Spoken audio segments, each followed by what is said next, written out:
السلام علیکم ورحمۃ اللہ وبرکاتہ شیخ۔ وعلیکم السلام ورحمۃ اللہ وبرکاتہ۔ جزاک اللہ خیر شیخ، آپ کا قیمتی وقت دینے کے لیے ہمارے اس قیمتی لمحے پہ۔ وحسن الجزا وإياكم۔ شیخ آج کا ہمارا سوال ہے کہ رقیہ کہتے کسے ہیں؟ جی، رقیہ کی اقسام کیا ہے، اس کی وضاحت کریں ہمارے ناظرین کو۔ جی، رقیہ اس کے معنی جھاڑ پھونک کے آتے ہیں، اور شرعی اعتبار سے رقیہ شریعہ جو قرآن اور حدیث کی روشنی میں دم کرنا، جھاڑ پھونک کرنا، یہ رقیہ کہلاتا ہے۔ ویسے رقیہ عام طور پر جھاڑ پھونک کو کہتے ہیں، اور یہ اس کا سلسلہ زمانے قدیم سے ملتا ہے۔ اللہ کے نبی صلی اللہ علیہ وسلم کے دور سے پہلے بھی لوگ رقیہ کرواتے آئے ہیں، لیکن رقیہ شریعہ کہیں گے جو نبی صلی اللہ علیہ وسلم کے بتائے ہوئے طریقے کے مطابق یا شریعت کے دائرے میں رہ کر جھاڑ پھونک کرنا، یہ رقیہ شریعہ کہلاتا ہے۔ یعنی جھاڑ پھونک کا بھی تھوڑا سا مطلب بتا دیجیے، وضاحت کر دیجیے۔ جھاڑ پھونک کہتے ہیں کہ کچھ الفاظ کا اپنی زبان سے ادا کرنا اور اس کو دم کر دینا، پھونک دینا، پھونک مارنا، یعنی انگلش میں ٹریٹمنٹ بائی ورڈز کہیں گے۔ جی، اور اس میں صرف پھونکنا نہیں ہے، پھکارنا یعنی تھوک کے چھینٹے بھی گرنا، یہ ہے اصل رقیہ، اور اس کو دم کہتے ہیں۔ اور شریعت میں اس کی اجازت ہے، اور اس کے بہت سارے دلائل بھی ہیں۔ جیسے کچھ دلیل ہمارے سامنے رکھ دیجیے۔ دلائل بہت سارے ہیں، خود اللہ کے نبی صلی اللہ علیہ وسلم سے بھی دم کرنا ثابت ہے۔ جیسے عثمان بن ابی العاص رضی اللہ عنہ کہتے ہیں کہ میں جب نماز پڑھ رہا ہوتا تو ایسے وقت میں میرے سامنے کوئی چیز آیا جایا کرتی، جس کی وجہ سے میرا دماغ منتشر ہو جاتا، اور میں کبھی بھول بھی جاتا ہوں کہ میں نے کیا پڑھا ہے۔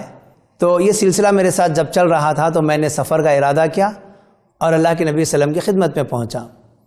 نبی صلی اللہ علیہ وسلم نے جب مجھے دیکھا، تعجب کیا، اور تعجب سے کہنے لگے عثمان بن ابی العاص۔ میں نے کہا ہاں، کیسے آئے ہو؟ کہنے لگے اے اللہ کے نبی صلی اللہ علیہ وسلم، میں نماز پڑھ رہا ہوں، اور نماز میں جب ٹھہر جاتا ہوں تو میرے سامنے کوئی چیز آ جایا کرتی ہے، جس کی وجہ سے میرا دماغ منتشر ہو جاتا، اور مجھے یاد نہیں رہتا کہ میں نے کیا پڑھا ہے، اس لیے میں آپ کی خدمت میں حاضر ہوا ہوں۔ اللہ کے نبی صلی اللہ علیہ وسلم نے کہا یہ تو شیطان ہے، اس کو میرے قریب کرو۔ جب اللہ کے نبی صلی اللہ علیہ وسلم نے بات کہی تو میں اپنے پنجوں کے بل اللہ کے نبی صلی اللہ علیہ وسلم کے سامنے بیٹھ گیا۔ اللہ کے نبی صلی اللہ علیہ وسلم اپنے دستے مبارک میرے سینے پر رکھا، اور اس کے بعد اللہ کے نبی صلی اللہ علیہ وسلم نے دم کیا اور کہا اخرج یا عدو اللہ، یعنی اے اللہ کی دشمن تو نکل جا۔ اور 3 مرتبہ اللہ کے نبی صلی اللہ علیہ وسلم نے ایسا کیا۔ پھر اس کے بعد مجھ سے کہا کہ اے عثمان بن ابی العاص، اب تم جاؤ اپنے کام میں لگ جاؤ۔ یہ بھی ایک دلیل ہو گئی۔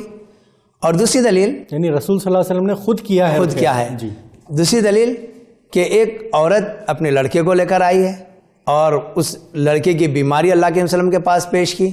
اللہ کے نبی صلی اللہ علیہ وسلم نے اس کا بھی علاج کیا ہے، یہ بھی۔ اور بہت مشہور و معروف حدیث ابو سعید خدری رضی اللہ تعالیٰ عنہ کی ہے کہ وہ ایک سفر پر تھے، تفصیلی حدیث ہے۔